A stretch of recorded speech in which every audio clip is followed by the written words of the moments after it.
श्री प्रकाश ठाकुर जी, माननीय सदस्य, चर्चा में भाग लेंगे। माननीय श्री प्रकाश ठाकुर, बोलो। Sir, not working.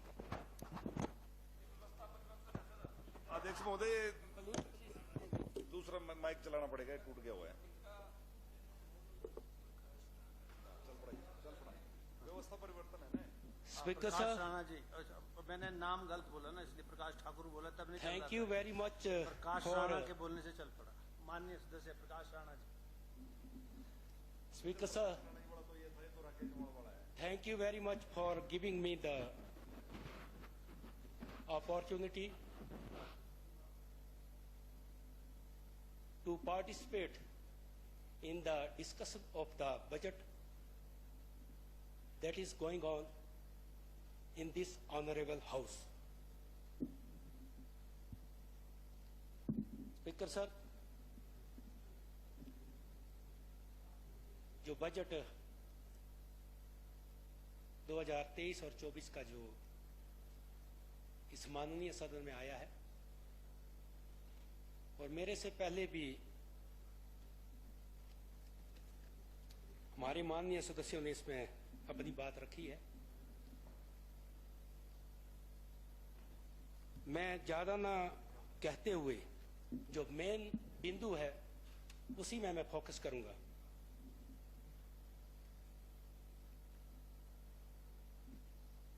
अगर इस बजट को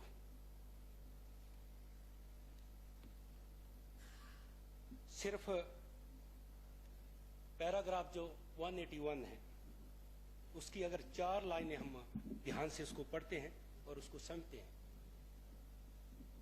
तो उससे ही पता चल जाता है कि इस जो बजट का हिमाचल का क्या भविष्य है।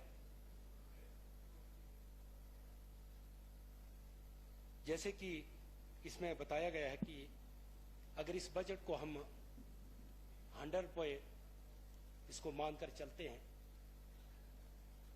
तो 26% जो है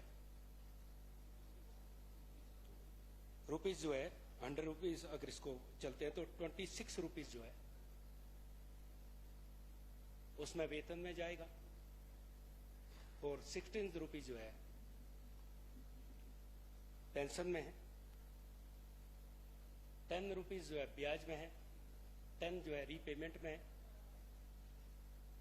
और 9 जो है जो ग्रांट्स वगैरह उसमें है। शेष जो बचा 29% वो डेवलपमेंट के लिए, विकास के लिए। 29% मीन्स अगर इस बजट का हम देखा जाए 53,407 का जो बजट है 13 का तकरीबन 15,490 करोड़। अब बातें तो यहां पर बड़ी बड़ी हो रही है कि हम ये कर देंगे, उसको हिमाचल जो है बड़े बदलाव होंगे। मुझे नहीं लगता कि कोई स्टेट का बजट जो विकास के लिए सिर्फ 29% उसमें बिजली है, पानी है, सड़कें हैं, शिक्षा है, और कौन सी ऐसी स्टेट का जो 29% जो विकास के लिए अगर ऐसा धन है तो कोई मुझे नहीं लग रहा ऐसा। अब बात ये नहीं है कि बात तो ये है कि ये हालात ऐसे क्यों हुए। आज हम सिर्फ अगर इंटरेस्ट को देखते हैं और रीपेमेंट तकरीबन जो है 10,700 करोड़, ये अमाउंट कोई कम नहीं है, टू मच। ईयरली हम दे रहे हैं और अगर इसको मंथली देखते हैं तो 960-70 करोड़ तकरीबन। अगर इसको दिन का देखते हैं तो एवरी डे जो है हम तकरीबन 30 करोड़ जो है जो फ्री का पैसा जा रहा है। अगर बेरोजगारी को आप देखें, आज भारतवर्ष की अगर बेरोजगारी देखते हैं, अगर पूरी स्टेट को आप देखें तो हिमाचल जो है इस वक्त चौथे नंबर पर आ पहुंचा है। चिंता इस बात की है। ये हाल हुए कैसे? चौथे नंबर पर आना एक छोटी सी स्टेट को, जिसको देवभूमि से भी जाना जाता है, वीरभूमि से जाना जाता है, इसमें आप समझ सकते हैं अध्यक्ष महोदय कि आने वाली जो जनरेशन, जो युवाओं का क्या इसमें भविष्य है इस देश में, इसको हम सब भली भांति समझ सकते हैं।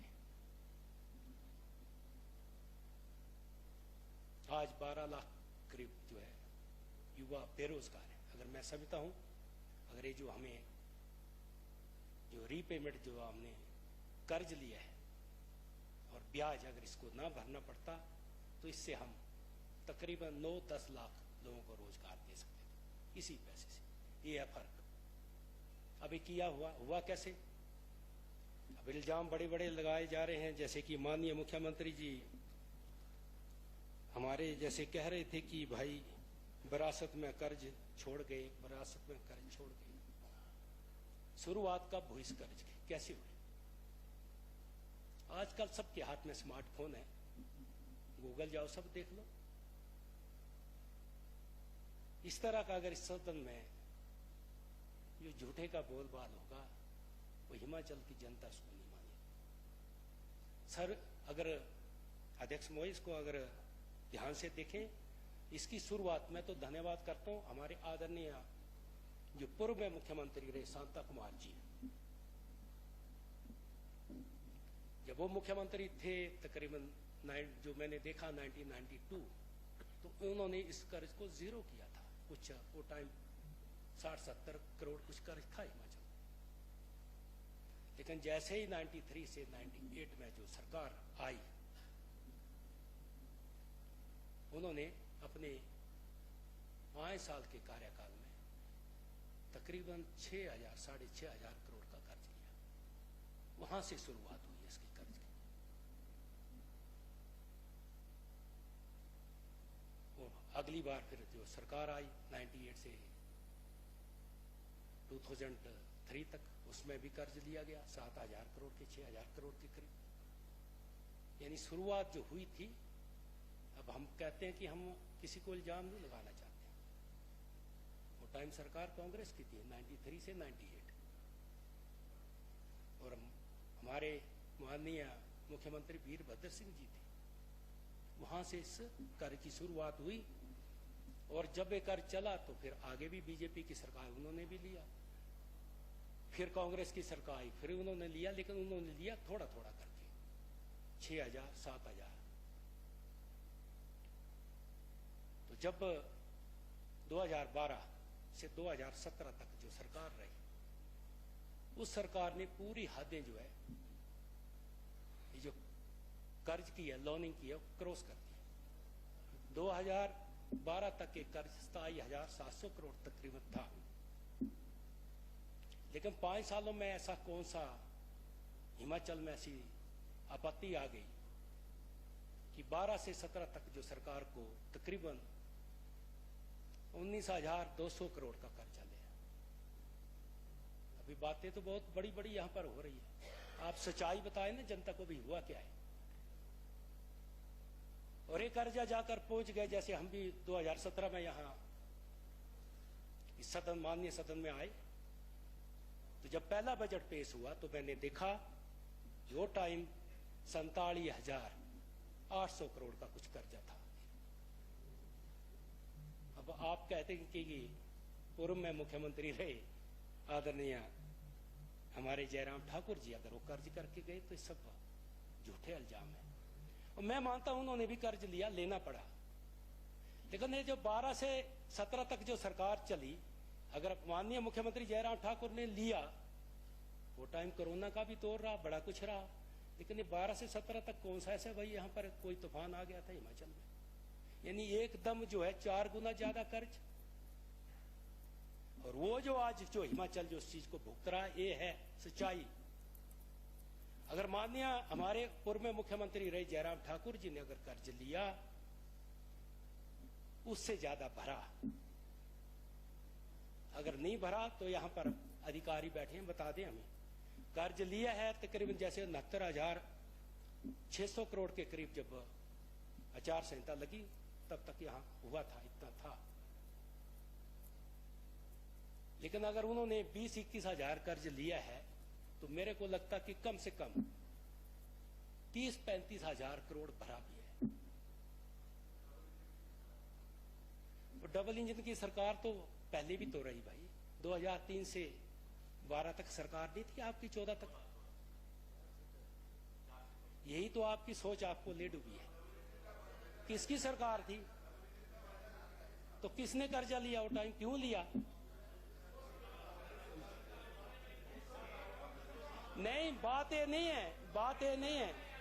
मैं ये कहना चाहता हूं कि ये आज ये हालात हुए कैसे, मतलब ये सच्चाई है। अगर आदरणीय हमारे माननीय मुख्यमंत्री जो पूर्व में जयराम ठाकुर रहे, अगर इन्होंने 22,000 कर्जा लिया तो 30,035 भरा भी नहीं भरा तो बता दें आप। यही तो आपकी है भाई। आप इस बजट को पढ़ो, बजट को। अब आपकी सरकार जो है, आपकी सरकार जो है, इसकी आपको पढ़े, क्योंकि हम भी देखो, बात सुनो, हम भी हर साल बजट बनाते हैं और हम भी उसको पूरा करते हैं।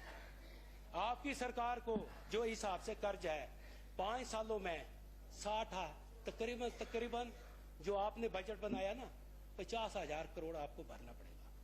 कैसे भरेंगे? जो रीपेमेंट आपकी आप बता रहे 10% रीपेमेंट एंड 10% इंटरेस्ट, कितना हो गया भाई? कितना हुआ? 10,600 करोड़। तो 5 साल का कितना होगा बताओ, कितना होगा? 50,000 करोड़ नहीं हुआ? आपको 50,000 करोड़ भरना पड़ेगा 5 सालों में। भाई भरा है 30 से 35,000 मेरे भाई भरा है। वो देखो, आप ऐसे हवा में बातें करो, अगर नहीं भरा होगा हम कल ही स्टेटमेंट निकालेंगे।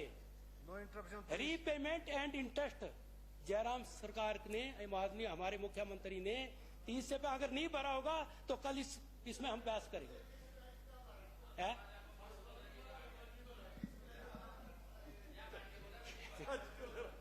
ठीक है, कल हम इसकी स्टेटमेंट आपको निकाल के देंगे।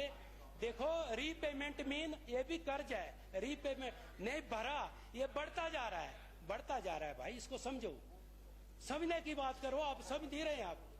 और आदरणीय हमारे, अगर देखो आदरणीय मुख्यमंत्री जयराम ठाकुर, मैं कहता हूं कि ओके, थैंक यू सर। आदरणीय हमारे मुख्यमंत्री जयराम ठाकुर जी जो है, पूर्व में मुख्यमंत्री जो रहे, सॉरी कोई बात नहीं, फिर बन जाएंगे भाई तो उसमें उन्होंने, अगर मैंने देखा अपने 5 साल के कार्यकाल में, मैं एक वो कंस्टिट्यूएंसी से आता हूं जुगनर से सर, जैसे मैं विधायक बना वहां पर पानी की इतनी किल्लत थी, देखो इतनी किल्लत थी पानी की कि पानी एक महीने में वहां नहीं मिलता था। और जैसे मैं वहां मैं चुनकर आया, मैं धन्यवाद करता हूं पूर्व में मुख्यमंत्री रहे जयराम ठाकुर जी का। मैंने बात की और इन्होंने 2 महीने में IPH डिवीजन खोला भाई। वो तो उनसे पूछो भाई। ये जो अगर डिवीजन, देखो सर, आप जो है एक सीनियर नेता है, अगर डिवीजन खुला तो आपको भी तो नजर आएगा भाई कब खुला, इसमें तो बहस करने की जरूरत ही नहीं है। वो तो आप पूछो उनसे भाई आप सब साथ में रहे हैं तो माफी चाहता हूं। No interruption, please. वो बोलने दो, Please, no interruption. तो देखो कि जैसे अब आज IPH खुला सर, तो मेरे क्षेत्र में 476 करोड़ की पानी की जो है ड्रिंकिंग वाटर और सिंचाई की स्कीमें लगी है। हमारा डिवीजन कहाँ था? पत्थर में।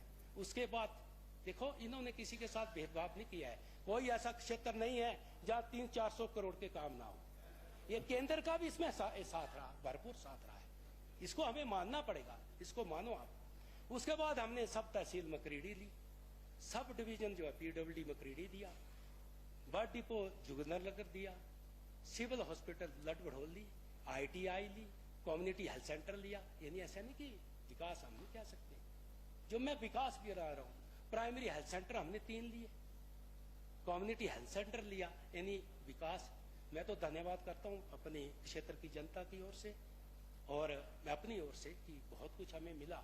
लेकिन ये जो आपकी सरकार आई, इन्होंने आते ही जो बंद करना चालू किया, ये बताएं आप, इस सरकार का भविष्य क्या होगा, फ्यूचर क्या होगा? ये देखो, चुनाव आ रहे आगे, हम इसी हाउस में आएंगे, ये आप लोगों को भुगतना पड़ेगा भाई। इसको थोड़ा ध्यान में रखो। हम चाहते हैं कि आप भी स्ट्रोंग हो, और जब ऐसा नहीं, हमारा सोचना नहीं है, लेकिन जिस तरह से जो बंदी चल रही है ठीक नहीं है। दूसरा, आपकी घोषणा, आपने घोषणाएं इतनी कर दी कि पहले तो कहा कि भाई हम चलो ओपीएस देंगे, ओपीएस दिया, कोई बात नहीं, इनकी मांग थी आपने, लेकिन 1500 रुपए महिला को देंगे, 5 लाख लोगों को रोजगार देंगे। मैं जूनियर से चलता हूं सर, और मैं ठीक कहा, हमारे सम्मानीय जो यहाँ पर हमारे चौधरी साहब ने पूरा लिख दिया है कि 1500 हर महीना देंगे, 300 यूनिट बिजली फ्री कर देंगे, हम ओपीएस देंगे, हम जो है 5 लाख लोगों को रोजगार देंगे। अरे भाई 5 लाख लोगों को रोजगार आपने 50-60 सालों में नहीं दिए हैं तो बताओ, तो होते ना, हमारे पास एम्प्लॉय होते इतने, तो भाई आप कहां से दोगे भाई? अगर आप देंगे तो आपके पास जो बजट आपने जो 53,000 करोड़ का है, अगर आप इसको 100,000 करोड़ करेंगे ना, जो आपने घोषणाएं की है, तो भी ये पूरा नहीं होगा ये पूरा। इससे आपसे आप 1500 आज अगर मान लो 18 से 22 तक 60 तक की जैसे आपने महिलाएं बोली, और इसमें बड़ा जो बजट को मैं देख रहा हूं, जो महिलाओं के साथ वैसे ये अच्छा नहीं है। आपने ऐसा कि उधर से ऐसे भी आपने बढ़ाने से 100-150 रुपए तो उनके हैं, तो आपने 2,13,000 जो पहले ही पेंशन ले रही थी उनको जो हम 418 करोड़ देंगे, 418 करोड़ कहां से देंगे? आप उसमें बड़ी मुश्किल से ऐड करेंगे तो 100 करोड़ के करीब है, मेरे को लग रहा है ऐसा। कहां से आप करेंगे? अगर उन 22 लाख महिलाओं को 22 लाख समथिंग है, और हमारे सीनियर जो मंत्री जी यहाँ पर बैठे हैं, सांडल जी, इन्होंने इसमें स्टडी की है, 22 लाख से ज्यादा महिलाएं सर। अगर 22 लाख को अगर आपको देना पड़ता है तो आपको तकरीबन हर साल 4,000 करोड़ चाहिए। 4,000 करोड़ अगर सबको देनी है, 22 लाख महिलाओं को अगर आपने देना है तो 4,000 करोड़ चाहिए आपको। कहां आप है? ये व्यवस्था है, परिवर्तन है। और आपने जिस तरह से आज हमारे इतने हालात खराब हैं, आज मेरे क्षेत्र में जो बरसात आपको पता होना चाहिए, जैसे सितंबर में बरसात खत्म हुई तो इलेक्शन लग पड़े, चुनाव लग पड़े, जो स्लाइडिंग हुई है, जो रोड बैठ गए हैं, डंगे नहीं है, रोड जो मलबा पड़ा अभी तक रोडों में है, कौन सी व्यवस्था चालू हो गई भाई? रोड तक नहीं खुले। आज गरीब जो है, जो बीमार है, वो मरीज को उठा के कंधों से लेके जा रहे हैं, ऐसे हालात है। हम नहीं खोल पाए रोडों को। कुछ मैंने कोशिश की, अगर पीडब्ल्यूडी के जब पास जाते हैं बोलते एलओसी नहीं है, विधायक निधि नहीं है। ये मेरे को लगता पहली बार हुआ जो विधायक निधि का ऐसा जो समस्या आई होगी। आप नहीं, पहले कोरोना था, कोरोना में प्लीज हो सकता मुझे इसकी जानकारी नहीं है, लेकिन ये जो दौर आप फिर भाई आप कर्जा तो धड़ो धड़ ले रहे हैं, कर्जे लेने में तो कोई कमी नहीं आई है, तो आप फिर क्यों इससे पीछा? और दूसरा हेलीकॉप्टर की बात मत करो भाई। ये जो पिछली बार क्या होता था सर, माननीय अध्यक्ष जी, लास्ट टाइम हम यहाँ थे 5 साल, इनको हमेशा जो है बोलते हेलीकॉप्टर, पूर्व मुख्यमंत्री बोलते हेलीकॉप्टर में उड़ रहे हैं। और अभी तो हालात ऐसे है जो हम अगर अपने बजट का 20% हम रीपेमेंट और ब्याज में दे रहे हैं, इस स्टेट का भविष्य क्या होगा, फ्यूचर क्या होगा? आप खुद ही सोच सकते हैं इसको, सोचो इसको सोचने की। तो अब हेलीकॉप्टर फिर आपका क्यों उड़ रहा है भाई? हेलीकॉप्टर आप भी रोको ना इसको। मेरे को पता, मैं हेलीकॉप्टर उड़ाता हूं, अगर यहाँ शिमला से दिल्ली जाना पता कितना लगता है? 4 लाख 4.5 लाख। तो भाई आप क्यों फिर पैसा इसको खर्च कर रहे हैं? लोन आप ले रहे हैं, विधायक निधि आप दे नहीं रहे हैं, एक कौन सी व्यवस्था चालू हो गई भाई? और दूसरा, मैं तो इतना कहना चाहता हूं, माननीय मुख्यमंत्री यहाँ पर नहीं है, ये आजकल उनकी मारुति 800 जो है बड़ी चर्चा में है सर, मीडिया में भी। ऑल्टो है, वो बड़ी चर्चा में आजकल। और ये जो आप कह रहे थे ना, वो बोलते कि उसका हमारे हिमाचल जो है श्रीलंका का जैसे हाल हो जाएंगे, हो नहीं जाएंगे, शुरुआत हो गई। अगर हम लोगों ने मिलकर, मेरे भाई, एक दूसरे के ऊपर इल्जाम लगाने के नहीं, दोनों हमारे चाहे विपक्ष हो चाहे सत्ता पक्ष हो, हमको इस चीज को बड़ी गंभीरता से सोचना पड़ेगा। ये जो 2 समस्याएं इधर खड़ी हुई है, एक कर्ज और दूसरा बेरोजगारी, थैंक यू इससे लड़ने के लिए हम सबको इकट्ठे होना पड़ेगा। इसको इकट्ठे होना पड़ेगा। आप इसकी एक, मैं कहता हूं कि आप इसकी एक कमेटी बनाओ, इसमें विपक्ष वाले को भी लो, ऐसा नहीं कहता हूं, हमें भी लो। हम और कुछ नहीं तो हम सजेशन तो देंगे, सुझाव तो देंगे, क्योंकि हम भी बिजनेस है, हम भी जीरो, वो देखो हम भी जीरो से उठे हैं। Conclude, please. इसमें हालात Conclude. पहले से ज्यादा खराब है। अभी पहले एक करोड़ 47,000 था, अभी 75,000 है। आगे को एक जो है 1,00,000 करोड़ क्रॉस करने वाला है। Conclude, सर थोड़ा सा मुझे थोड़ा सा, तो मैं इतना कहना चाहता हूं कि ये जो समस्या खड़ी हुई है, मेरे हम सबको मिलकर इससे जो है इसमें काम करने की आवश्यकता है। दूसरा, मैं तो कहता हूं कि भाई धन नहीं है तो हम, आप कह रहे हैं कि हम इतनी बसें खरीद रहे हैं, हम इतना कर रहे हैं, अपना उतना कर रहे हैं, मत करो। पहले इस कर्जे के बारे में सोचो, ताकि ये कर्ज अगर उतरेगा तो हम आगे बड़ा कुछ करेंगे। और सर अभी तो मेरा कुछ टाइम तो नहीं हुआ, अभी तो बाकी है sir, we have time. 20 minute हो गए, 15 तो मैं मिनट इतना थे। सुझाव देना चाहता हूं कि जब 800 You की have already शुरुआत हो ही spoken for more गई than है, 20 पैसा minutes. हमारे पास है नहीं, तो मैं कहता हूं कि आप एक ऐसा बिल पास करो यहाँ पर कि जब तक कर्ज है सब इसमें 800 में चले, तब हिमाचल का भला होगा भाई, कंक्लूड प्लीज, कंक्लूड। तब भला होगा हिमाचल का। अब कर्ज, अगर आप कर्ज को खत्म करो, कर्जा को खत्म करो, आप चलो भाई, आप चलो 1 करोड़ की गाड़ी ले लो, हमें कोई दुख नहीं है। ये मैं हिमाचल के हित की बात कर रहा हूं। सुन लो, ये सजेशन है, सुझाव है। इस हिमाचल को जो इसकी हालत जा रही है, देखो 29%, यानी इस वक्त 15,490 करोड़, यानी जो हमारे पास विकास के लिए पैसा है 29%। देखो आप इससे हम क्या क्या करेंगे। Conclude please. तो ये सर, तो मैं ज्यादा, अब मेरा टाइम शायद हो ही गया। Thank you very much sir, काफी मैंने बोलना था भी तो। 20 मिनट हो गए अब आपके, 20.5 मिनट, 22।